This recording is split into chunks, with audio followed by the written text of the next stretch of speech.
네, 국회 본회의가 잠시 뒤에 시작이 될 것 같습니다. 오후 3시였는데요. 곧 시작이 될 것 같고요. 오늘 사퇴를 발표했죠. 이동관 방통위원장, 대통령까지 재가를 했습니다.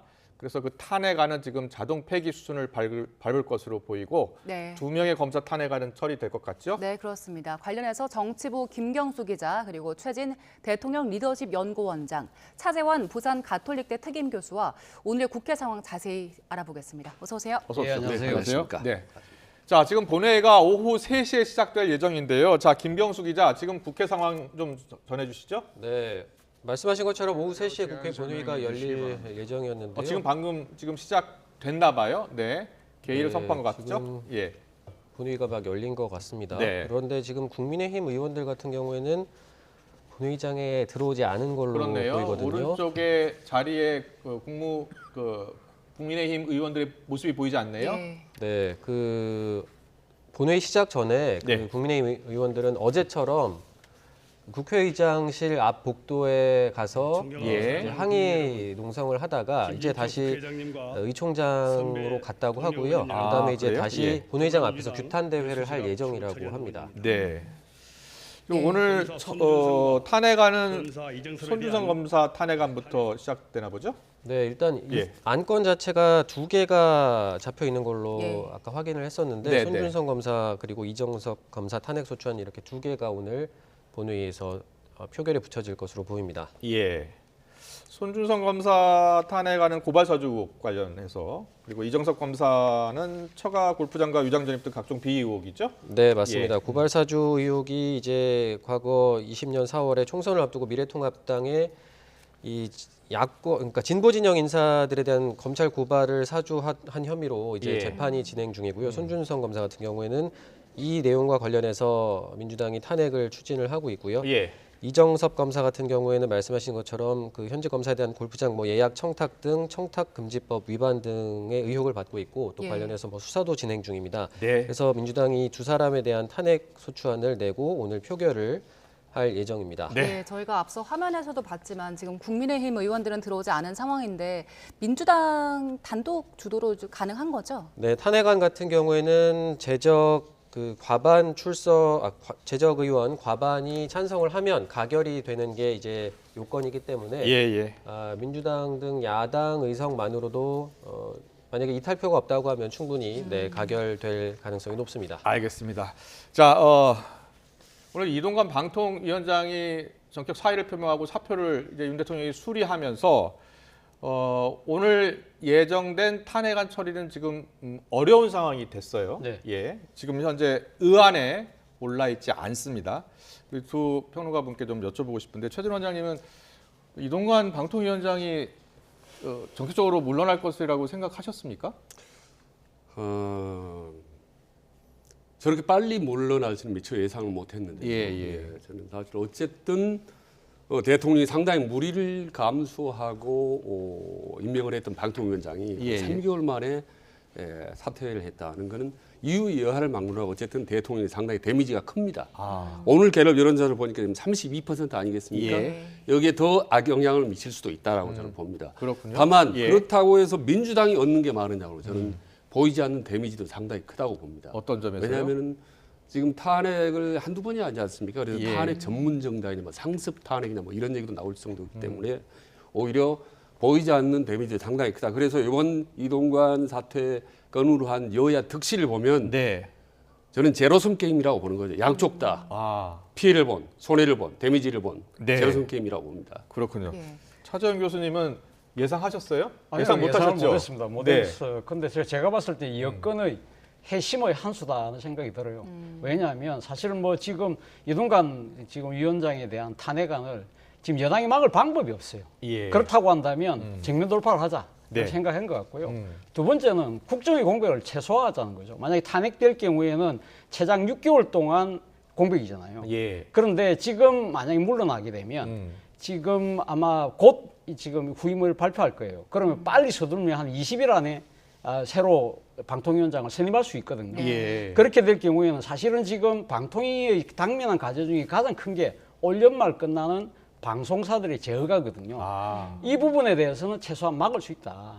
그렇다고 한다면 우리가 좀 손해를 보지만 예. 특정 공백을 최소화하는 모습을 국민들에게 보여주는 것이 오히려 낫지 않을까라는 생각을 했을 가능성이 크고요. 예. 또 그리고 이 과정을 통해서 소위 말하는 거대 야당의 오만과 독선을 국민에게 부각시킨다는 예. 그러한 정치적 노림수도 깔려 있다고 보는 거죠. 예. 그런 부분들에 대해서 아마 민주당 입장에서 상당히 좀 허를 찔린 듯한 그런 반응을 보이잖아요. 예. 그렇기 때문에 사실 지금 이런 핵심의 한 수가 그러면 과연 이동관 위원장의 단독 그러니까 본인의 생각일까? 본인의 의지? 뭐 나름대로 작용을 했겠지만 네. 제가 생각했을 때는 상당히 여권 핵심에서 상당한 아마 치밀한 이 좀 논의 끝에 아마 이 수를 쓰지 않았을까. 어제 대통령하고 직접 뭐 이야기를 했다고 지금 이동관 위원장이 이야기를 하잖아요. 네. 그 과정에서 아마 뭐 이심전심으로 이런 식으로 우리가 돌파를 하자. 그래서 일종의 전국의 반전을 갖고 오자. 네. 그런 아마 이 정치적인 노림수를 노리고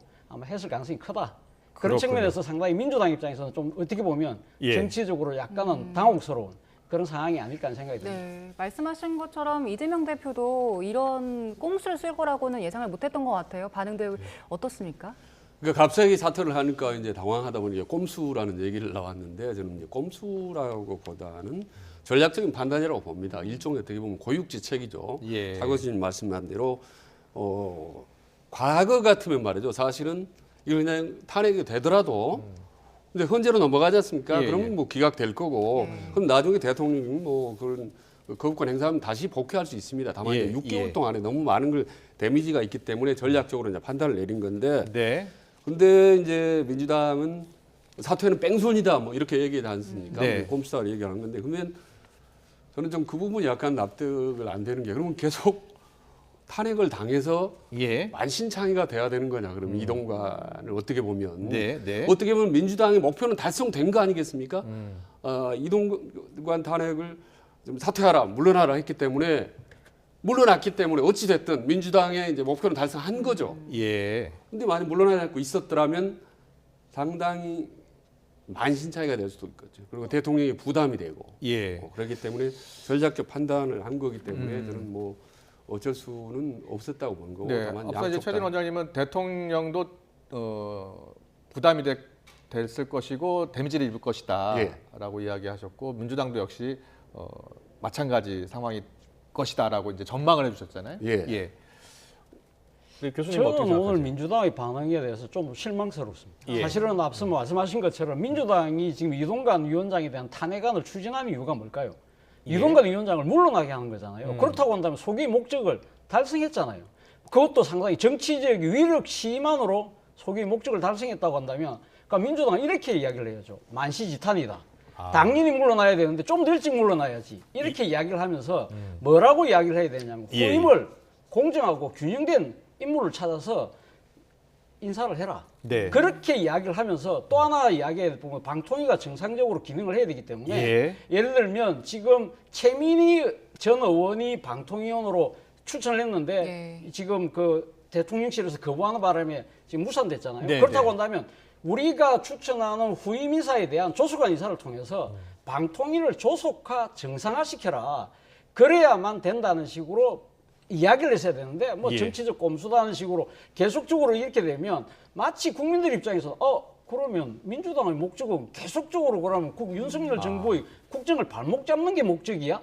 라고 오판할 수가 있다는 거죠. 예. 이런 측면에서 본다고 한다면 민주당의 반응은 사실 제가 이 국회자 입장에서 봤을 때는 조금 뭐랄까요 부적절했다는 생각이 듭니다. 예. 네. 일단 이재명 대표는 결국 이동관 아바타를 내세워서 끝내 방송장 하겠다는 이런 의도 아니겠느냐 이해하기 어렵다라는 반응을 보였었고요.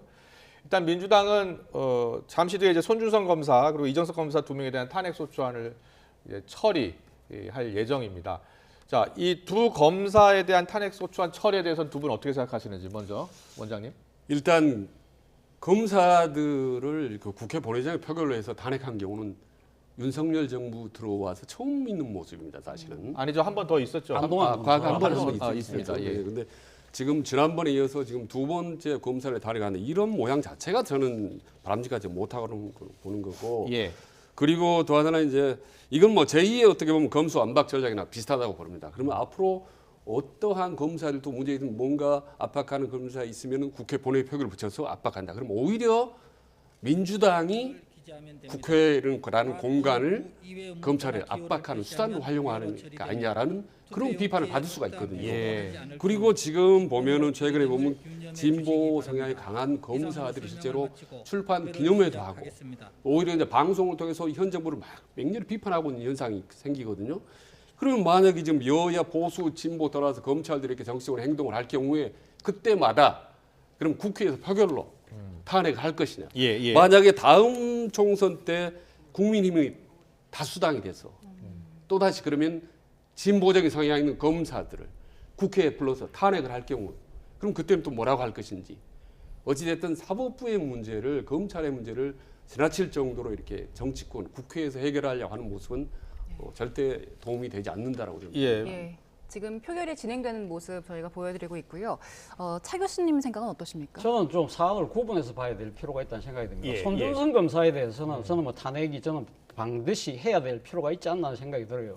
앞서 우리 기자님도 설명을 했지만 손준성 검사는 소위 말하는 고발 사주 의혹이잖아요. 그거는 지난 총선을 앞두고 당시 윤석열 검찰총장의 하명을 받아서 당시 야당에게 좀 이 친정권 언론인이나 그러니까 또 지금 정치인에 대한 고발을 하라고 사주를 해서 소위 말해서 총선에 영향을 끼치려고 하는 검찰 권력이 그런 식으로 했다고 한다면 이건 민주주의에 대한 심각한 위협이잖아요. 바로 그 때문에 지금 공수처가 기소를 해서 재판을 하고 있는 상황이라고 한다면 저는 민주당이 사실 이 손준성 검사에 대해서는 사실은 탄핵을 좀 더 서둘러야 했을지 않았나 하는 생각이 듭니다. 그렇군요. 손준성 검사 탄핵안 발의 사유를 잠깐 볼까요? 2020년 4월 총선 때 범민주당 인사 고발장 당시 김웅 미래통합당 후보에게 전달했고 형사 고발 사주에 총선 영향 미치려 했다는 의혹으로 지금 민주당 중심으로 손준성 검사 탄핵안 발의가 됐습니다. 그리고 지금 처리 중이고요. 그렇죠. 그런데 지금 이정석 검사에 대한 탄핵 발의는요. 한자성어로 이야기하면 견문발금이라는 말이 있잖아요. 모기를 보는데 모기를 잡자고 칼을 빼드는 형국.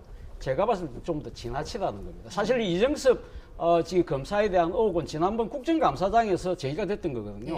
그렇다고 해서 그러면 검찰이 그럼 이정석 검사에 대한 아무런 조치를 하고 있지 않지는 않지 않습니까? 당장 그때 수원지검 차장검사에서 지금 다른 데로 발령이 났고 그리고 여기에 대해서 감찰 더하기 수사까지 하고 있거든요. 그렇다고 한다면 그 결과를 다 지켜보고 난 뒤에 하는 게 맞지 않냐. 그렇다고 한다면 매번 검사가 2,000명이 넘는데 개별 검사들 비위가 있을 때마다 그러면 계속 탄핵할 겁니까? 그럼 특정 검사에게 탄핵을 한다는 그 자체가 이정석 검사가 당시 이재명 대표에 대한 수사를 책임지고 있는 인물이었기 때문에 거기에 대한 보복 탄핵이라는 여건의 논리를 상당히 정당화시켜주는 그런 상황이 된다는 거죠. 그러니까 제가 자 교수님 말씀을 맞다는 거 옳다는 걸 전제로 할 때 이 탄핵할 만한 사유가 된다 안 된다라는 그 판단을 누가 하느냐 말입니다. 지금은 민주당이 하고 있잖아요. 그렇다면 앞으로 얼마든지 정치적인 그런 의도가 개입될 수가 있다. 그렇다면 나머지 검찰이나 법무부의 징계위원회는 뭐 때문에 있는 겁니까? 그런다는 점에서 저는 상당히 문제가 있다. 정치권에서 검사의 탄핵 여부를 판단한다는 것 자체가 대단히 위험하다는 거죠. 윤재욱 원내대표도 이게 이제 나중에 만약에 통과가 돼서 헌법재판소로 가서 기각이 된다면 거기에서 또 책임을 져야 할 것이다 이렇게 얘기를 하기도 했잖아요. 만약에 기각이 된다면 민주당이 질 정치적 부담도 상당할 것 같아요. 그거는 순전히 정치적인 부담을 짊어질 뿐이지 법적으로 무슨 부담을 지겠습니까? 원래 야당이 어떻게 보면 그 장점이기도 한데 해서 되면 좋고 아니면 말고 하는 건데 법적인 책임은 없는 거 다만 이제 정치적인 것 말하자면 민심의 부담이 있겠죠. 다만 지금 민주당이 아쉬운 거는 지금 워낙 총선 임박하고 다급하다 보니까 정치적인 혹은 민심의 어떤 판단은 잘 보지 않는다는 거, 고려하지 않는다는 그런 점이 좀 아쉬운 부분입니다. 알겠습니다. 그런데 노란봉투법, 방송 3법에 대한 대통령 거부권 행사 제가가 좀 임박한 것으로 보입니다. 지금 이게 거부권 행사가 지금 세 번째인가요? 세 번째입니다. 간호법 때도 그랬고 지금 대통령의 거부권 행사에 대해서는 어떤 생각이세요? 뭐 대통령 입장에서는 상당히 아마 지금 이 두 개의 법을 이제 통과시키면 상당히 국정에 상당한 차질이 있다고 판단을 하는 것 같아요. 노란봉투법, 방송 3법. 방송 3법인데 오늘 지금 그 한덕수 국무총리가 임시국무회의를 소집해서 오늘 사실 이 지금 대통령에 대해서 제2요구권을 행사라고 지금 이야기를 그러니까 결의를 했거든요. 그렇죠. 그런데 사실 임시국무회의는 하요일 날 하는데 보통 정기국무회의는 하요일 날 하는데 예. 오늘 임시국무회의를 만들었다는 그 자체가 이런 식의 나름대로 이제 명분을 확보하려고 하는 하나의 절차인 것이죠. 그래서 예, 오늘 예. 한덕수 총리가 뭐라고 이야기했냐면 방송법 같은 경우는 방송의 공정성이 오히려 해가 된다. 네. 그리고 노란봉투법 같은 경우는 노조에 대한 특혜다. 그러면서 대통령에게 이 진언을 하는 형태이기 때문에 네. 아마 이런 부분들은 상당히 아마 이 지금 용산하고 다 나름대로 짜여진 각본에서 지금 하고 있기 때문에 아마 대통령 지금 거부권 행사는 내일까지이기 때문에 아마 예. 빠르면 오늘 오후 뭐 저녁 아니면 내저도 내일 오전까지는 나올 것 같은데 문제는 앞서 말씀하신 것처럼 대통령이 지금 1년 6개월 지금 재임하고 있잖아요. 네. 지금 벌써 세 번째예요. 그러면 민주화 이후에 지금 대통령의 거부권 행사가 사실 가장 많이 하신 분들이 노태우 대통령 7번, 노무현 대통령 7번이에요. 5년 내내. 그런데 사실은 지금 그 김영삼, 김대중 대통령 같은 경우 거부권을 한 번도 행사하지 않았어요. 네. 물론 그때는 이제 뭐 그러니까 여대 야소라는 그런 측면도 있긴 하지만 예. 그럼에도 불구하고 대통령이 이 거부권을 계속적으로 행사하는 것 자체는 사실은 여소야대 국민이라 한다면 야당이 주장하는 법에 대해서 거부권을 행사할 것이 아니라 그런 법에 대해서 사실 야당하고 대화와 타협을 통해서 네. 어떤 식으로도 협상의 결과를 만들어냈어야 되는데 그렇지 않고 정치를 하지 않고 통치를 하는 듯한 모양새로 비친다는 겁니다. 네. 근데 말이죠. 이 두 개의 법안이 사실은 여야냐 보수 진보에 따라서 상당히 달라집니다. 네. 진보나 야당의 입장에서 본다면 노란봉투법 같은 경우는 상당히 어떤 그 진보적인 단체, 노조, 네. 민노총이라든지 노조의 활동을 활성화시키고 권익을 보호하는 측면, 네. 그리고 방송 3법 같은 경우 시민단체 통해서 상당히 정부 여당의 어떤 방송 장악을 견제할 수 있는 예. 이런 장점이 있는 반면에 집권 여당이나 혹은 보수정 입장에서는 상당히 위험하다. 이게 노란봉투 같은 걸 오히려 불법 파업 같은 걸 오히려 조장할 수도 있고, 예. 그리고 방송사법은 오히려 시민단체로 하여금 방송을 또 다른 정치화를 만들 수 있다라는 서로 간의 보수와 진보, 예. 여야 간이 완전히 첨예하게 다르기 때문에 네. 지금 현재 윤석열 보수정부 여당 입장은 이거 통과시킬 수가 없는 거죠, 절대로. 엄청 국정의 부담을 짊어질 수 있는 두 법일 뿐이 아는데 예. 이걸 그대로 통과할 수 있다는 건 불가능하죠. 그런 점에서 이거는 이제 거부권은 뭐 반드시 할 거고 예. 또 이건 문재인 정부에서는 반드시 통과시키려고 밀어붙였던 법안인데 결국 못했거든요. 예. 문재인 정부도 이 두 법만은 반드시 통과시키겠다고 아주 작심하고 밀어붙였는데 그건 안 됐단 말입니다. 왜 안 됐습니까? 그때 아마 여러 가지 여당이 반대했고 상당히 좀 논란이 있었어. 아니 그때 문재인 정부 때 사실 할 수 있었는데 안 예. 했다. 그것 때문에 지금 비판을 받잖아요. 예. 왜 그때는 거부권 행사도 안 되고 자신들끼리 그때 다 할 수 다수당이었었죠. 있는데 다수당인데 왜 안 했냐. 예. 그래놓고 이제 와서 하는 것 자체가 상당히 위선적인 행위라는 거죠. 일종의 뭐랄까요. 그러니까 지금 노란봉투법 같은 경우에 경제에 미치는 파장이 크니까 그때는 안 하고 있다가 이제는 지금 정권을 나름대로 곤혹스럽게 만들게 하기 위해서 뒤늦게 하는 것이 아니냐는 것이 네. 지금 국민의힘이 비판의 요지. 그러니까 여야 입장이 달라지니까 뭐 법에 대한 입장도 달라진 거 아니냐 이제 이런 거죠. 그때는 또 야당이 그렇게 하자고 하지 않았습니까?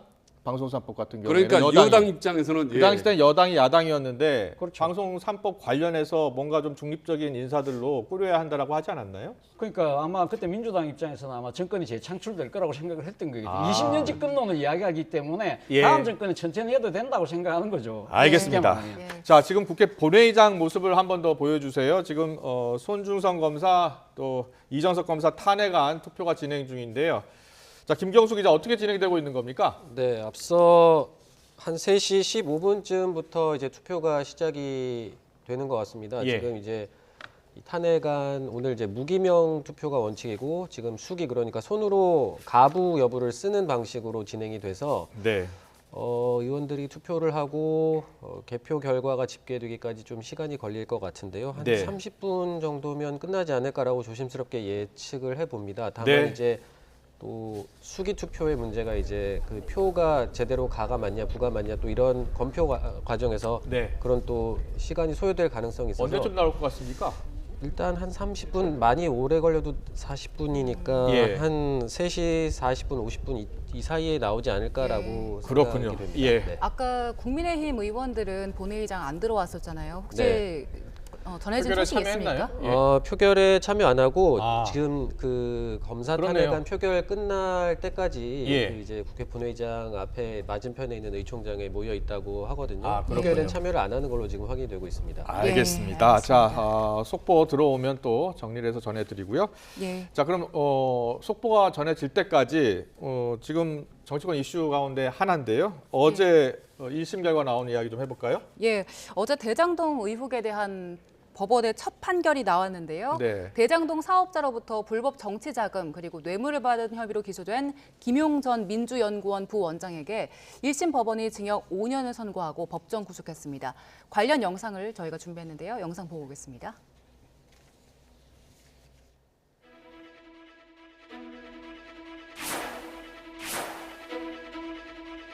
선거 앞두고 있는데 심정 한 말씀 해주시면.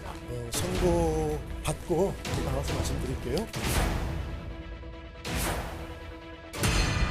돈을 받은 사실이 없는데 받았다고 지금 판결이 나서 정말 납득할 수 없고요. 진실은 곧 밝혀질 것이라고 그렇게 생각하고 있습니다. 수혜자는 이재명이고 주변인들은 전부 다 이재명을 위한 도구였습니다. 저도 그 안에 있을 때는 제가 이렇게 발이 깊숙이 들어와 있는지 몰랐습니다. 아직 재판이 끝난 게 아니어서 좀 더 지켜보도록 하겠습니다.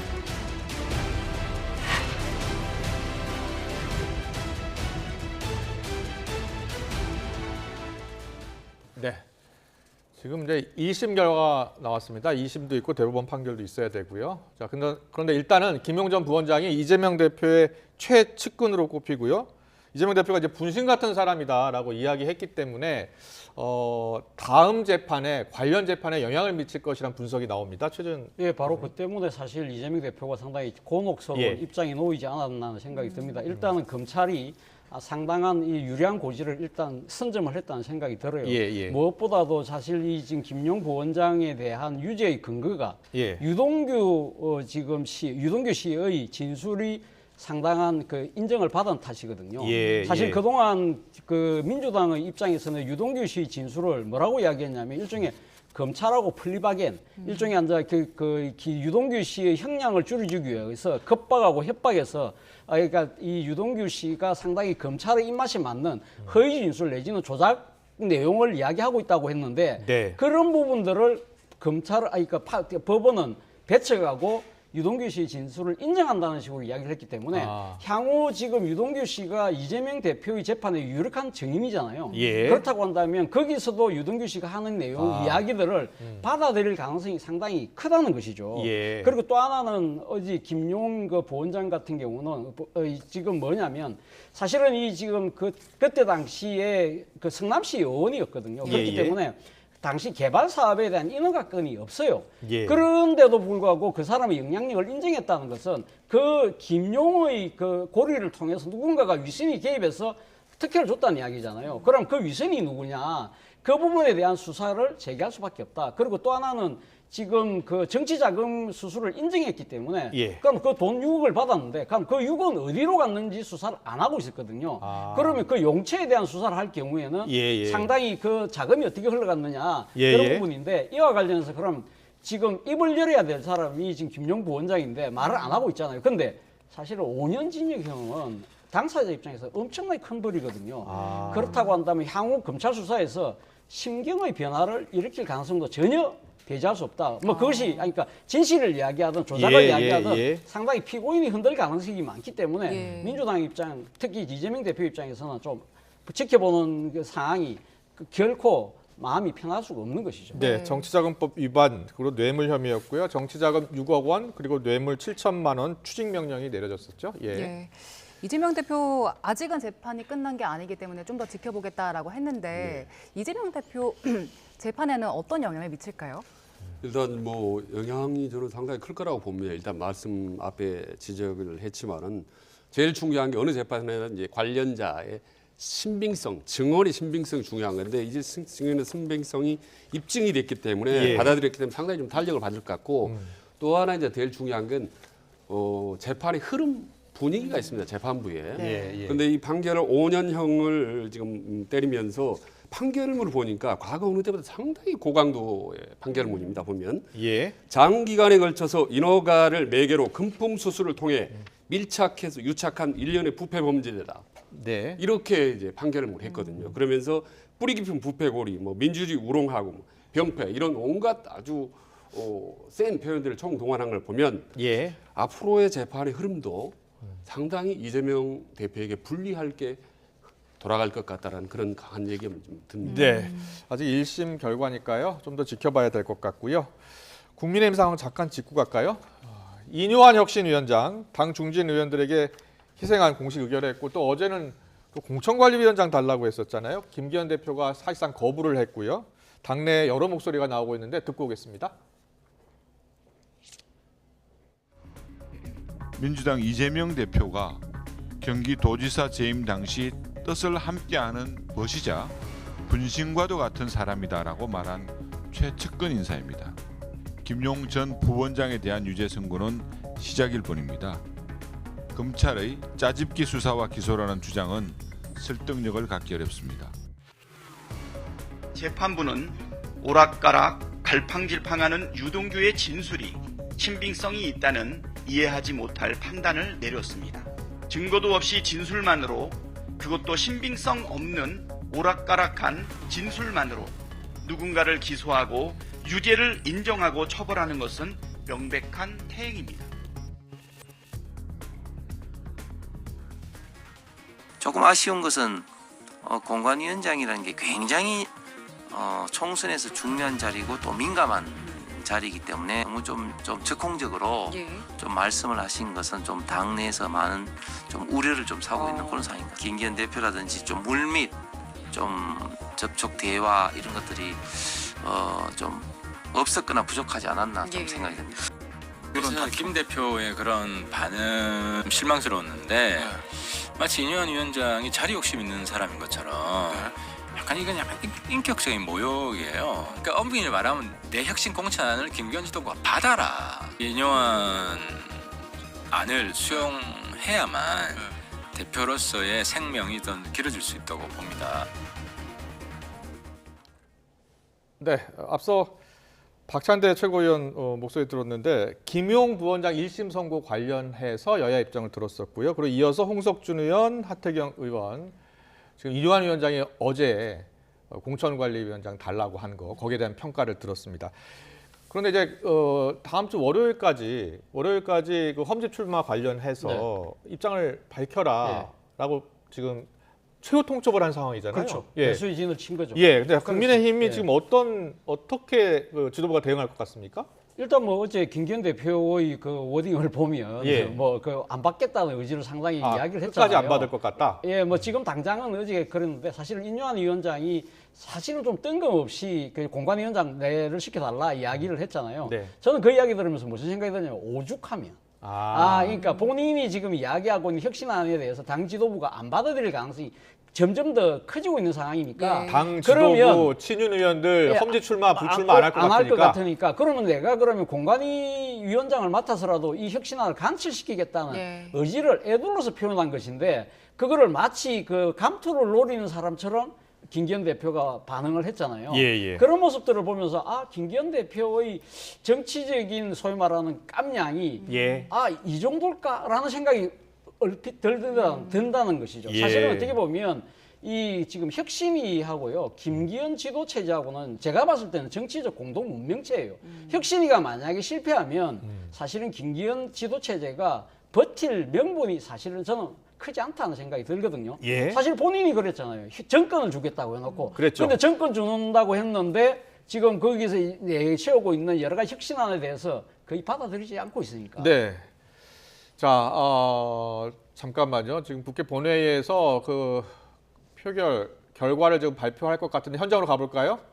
검수 작업하고 있나요? 자, 김경수 기자. 지금 3시 32분쯤부터 투표가 종료가 되고 이제 개표 작업을 하고 있습니다. 그래서 집계까지 조금 시간이 더 걸릴 것 아, 같습니다. 그래요? 네, 예. 투표가 한 16분 정도 걸렸으니까 개표도 한 20분 안쪽으로 결과가 나오지 않을까 싶은데 아까도 말씀드렸다시피 이게 수기 투표다 보니까 혹시나 이 표를 가로 볼 건지 부로 볼 건지 이런 문제를 두고 조금 시간이 걸릴 가능성도 배제할 수는 없습니다. 지금 이게 이정섭 검사 그리고 손준성 검사 탄핵 소추안 2개 다 지금 투표를 한 겁니까? 네, 지금 일단 그렇게 보이거든요. 두 예, 개를 동시에 한꺼번에 네, 표결을 표결을- 해서 결과를 발표하는군요. 네. 네, 알겠습니다. 잠시 뒤에 결과가 나올 것 같습니다. 지금 이게 전자투표로도 할 수 있잖아요.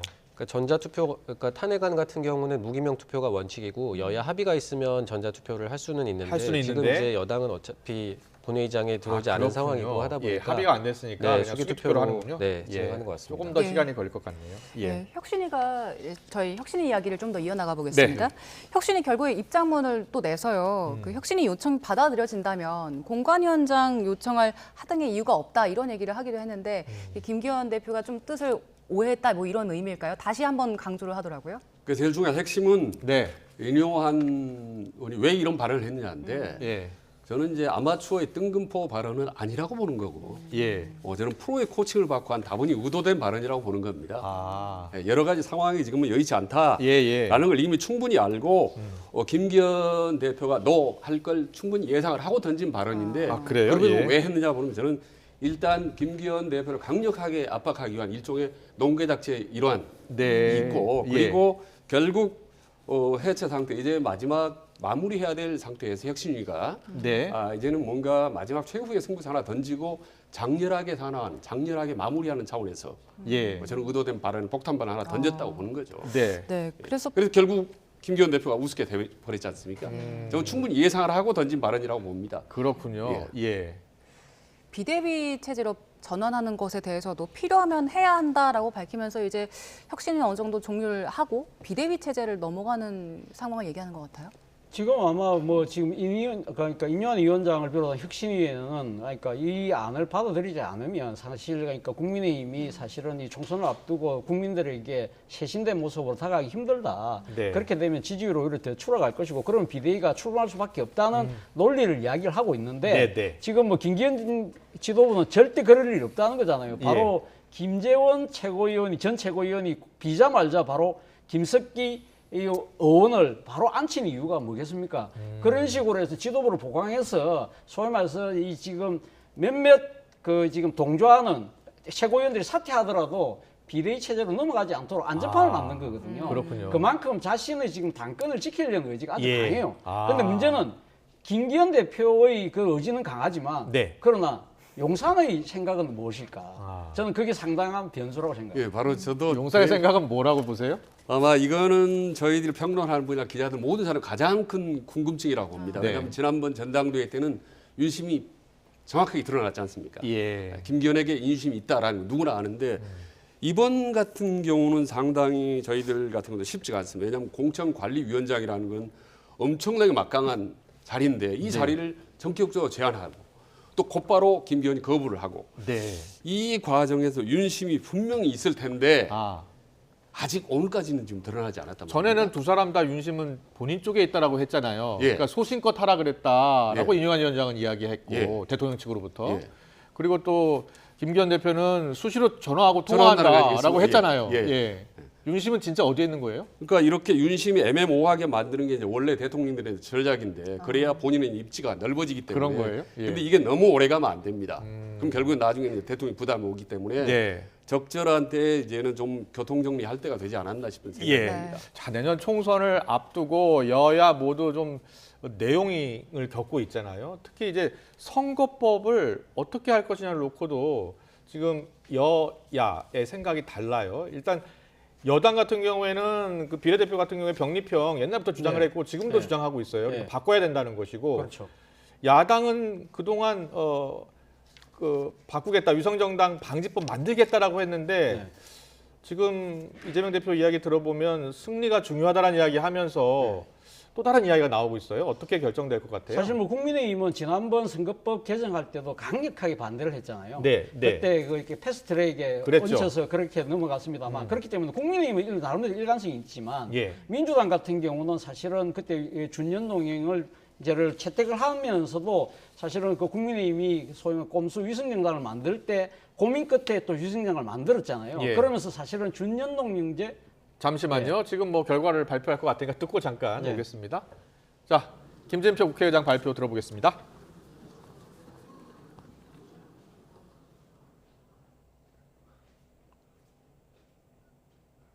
아직 전달이 안 된 것 같은데요. 지금 상황은 어떤 겁니까? 예. 그런 건 아닐 것 같고요. 예. 이제 수기 투표고 이제 의원들이 보통 투표를 할 때 명패 하나를 가지고 그리고 투표지를 받아서 명패와 지금 오른쪽에 보니까 다 여야 의원들 모여 있네요. 네, 그죠? 그러니까 예. 투표함을 열고 이제 개표 작업이 진행 중인데 앞서 이제 명패 수가 180개로 이제 확인이 돼서 이제 투표장에 온 사람이 이제 180명이다 이렇게 확인이 된 거고 그 중에 예. 이제 그 투표지도 180개가 맞는지 확인을 하고 아마 그걸 지금 의장이 얘기를 한 게 아닐까 싶거든요. 아, 소리가 그래요? 좀 들리면 좋을 텐데 예. 일단 그리고 나서 그 다음에 이제 가부 아니면 무효, 기권 이런 걸 이제 분류를 한 다음에 최종적으로 가결, 부결 여부를 발표를 할 그럼 것으로 지금 보입니다. 투표한 의원 수는 180명입니까? 아까 명패 확인을 180이 명패의 수가 180이다 이렇게 얘기를 한 것까지는 제가 확인했는데 그렇군요. 지금 조금 전에 발표 내용을 못 들어서 그러면은 여기서 일단은 제적은 과반이기 때문에 150표 이상 나와야 되는 거죠. 네, 찬성이. 네. 예. 알겠습니다. 참 결과가 나오면 다시 또 연결을 해야 되겠습니다.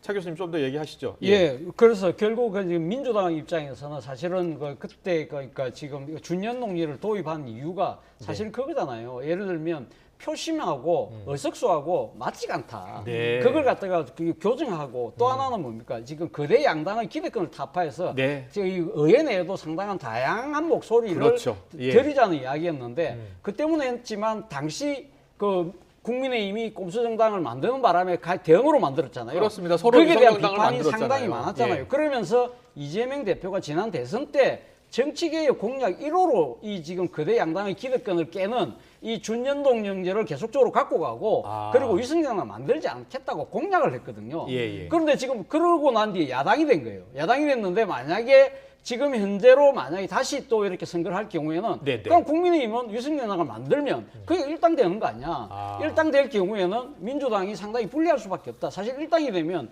국회의장을 갖고 가거든요. 예. 그런 상황 때문에 소위 말하는 명분은 이 연동제를 갖고 가야 되는데 그러나 현실은 뭐죠? 병립형 과거형으로 가야 되는 이 상황 때문에 어제 의원총회에서 강하게 격하게 붙었는데 어떻게 결론 났나요? 결론 안 났죠. 결론이 안 났죠. 예. 결론이 예. 안 났는데 제가 생각했을 때는 민주당 다음 나름대로의 정체성을 지키려고 하면 저는 대국민 약속을 지키는 것이 결국 이기는 길이 아닐까라는 생각이 듭니다. 예. 이제 비명계에서는 이제 그렇게 말씀을 많이 하는데 보면 이재명 대표의 의도는 상당히 좀 확실하게 이미 표출을 했어요. 그래서 네. 멋지게 지금 무슨 소용이 있나 이렇게 또 얘기를 했고 하나는 국민과 약속을 지키는 건 중요하다. 네. 그러나 그 과정에서 어떤 방법이나 절차나 이런 부분에 대한 차이가 있을 수도 있다라고 이미 본인 의지를 확실히 얘기를 했습니다.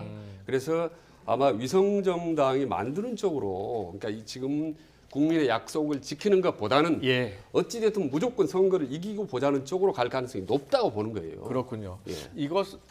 이 문제는 김경수 기자도 좀 알고 있을 것 같은데요.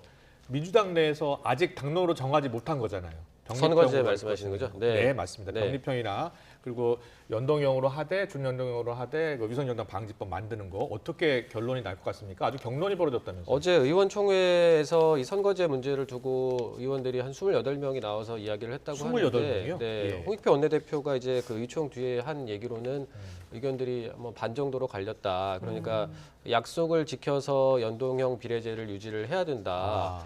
아니다. 그런데 현실을 생각하면 병립형으로 가는 방향도 생각을 해야 된다. 이런 이야기를 한 걸로 나오거든요. 그런데 어제는 이제 명확한 결론을 내지 못했고 추후에 더 논의를 하기로 한 상황입니다. 그렇군요. 그래서 이제 근데 마냥 논의를 할 수가 없고 시한이 있으니까 네. 이제 언젠간 결론을 내야 되는데 총선이 다가올수록 이제 그 예비 후보자 등록이라든지 이런 그렇죠. 일정들이 있기 때문에 그 일정들이 전에 있죠. 미리 이제 정리를 해야 되잖아요. 그래서 네. 아마 12월이나 조만간 결론을 내지 않을까 싶은데 그렇군요. 다만 이제 어떤 선택을 할지에 대해서 또 민주당 같은 경우는 약속을 어겼다는 또 이런 비판을 받을 수 있기 때문에 그런 정치적 부담을 고려를 해서 아마 지도부가 판단을 하지 않을까 싶습니다. 예. 저희가 앞서 그 김용전 부원장 판결 얘기를 했었는데 그 이후에 이낙연 전 대표가 이재명 대표 거치 두고서 이런 얘기했거든요. 일주일에 며칠씩 법원에 가는데 총선을 어떻게 치르나 당에서 중지를 모아서 결단을 해야 한다 이렇게 압박을 했습니다. 예. 이 발언은 어떻게 들으셨어요? 그러니까 최근 들어서 아마 이낙연 대표가 이렇게까지 세게 발언한 적은 없었던 것 같아요. 이낙연 전 대표 신당 이야기도 나오던데요. 예, 그렇습니다. 그러니까 일단 뭐 이재명 대표를 통해서 본인의 기존의 합법과는 완전히 다르게 발언했지 않습니까? 이를테면 최근 행동들은 자기 파괴, 하는 못난 짓이다. 뭔가 인질극을 벌이고 있다. 뭐 이런 최악의 뭐 깔끔한 그 폭력적인 사태가 벌어지고 이런 얘기를 했는데 이거는 상당히 이미 마음속으로 심리적 결별의 수순을 받고 있다고 봅니다. 더구나 이낙연 대표의 어떻게 보면 기반이 있는 호남인데 최근 들어서 지금 조국의 호남 신당 얘기가 나오지 않습니까? 네. 근데 만약에 실제로 조국이 호남 신당을 만들면서 민주당의 위성정당 역할을 해버린다면 앞으로 이낙연 대표는 설 자리가 없는 거죠. 그렇군요. 그렇기 때문에 이제 신당을 모색을 계속하면 상황을 볼 거라고. 알겠습니다. 자, 현장으로 가보겠습니다. 2표, 기권 1표, 무효 2표로서 가결되었음을 선포합니다.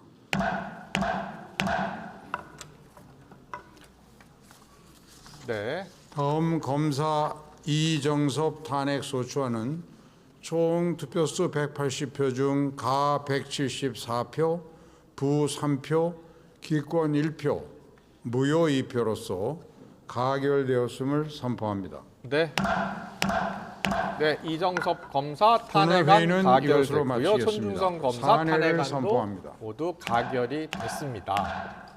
자, 한번 정리를 하고 마무리하겠습니다. 손준성 검사, 이정섭 검사 탄핵안 국회 본회의에서 가결됐습니다. 다음 절차가 어떻게 되는 거예요, 김경수 기자? 네, 일단 오늘 지금 탄핵안이 가결이 됐기 때문에 헌법재판소에서 이 탄핵안에 대한 판단이 나오기 전까지 이 오늘 두 사람 손준성, 이정섭 검사는 이제 직무 정지 상태가 됩니다. 예, 알겠습니다. 자, 손준성, 이정섭 검사 탄핵안 국회 본회의에서 가결됐다는 소식을 마지막으로 더 뉴스 오늘 순서 여기서 마치겠습니다. 지금까지 최진 대통령 리더십 연구원장, 최재원 부산카톨릭대 특임교수와 함께했습니다. 김경수 기자도 수고하셨습니다. 고생하셨습니다. 네, 고맙습니다.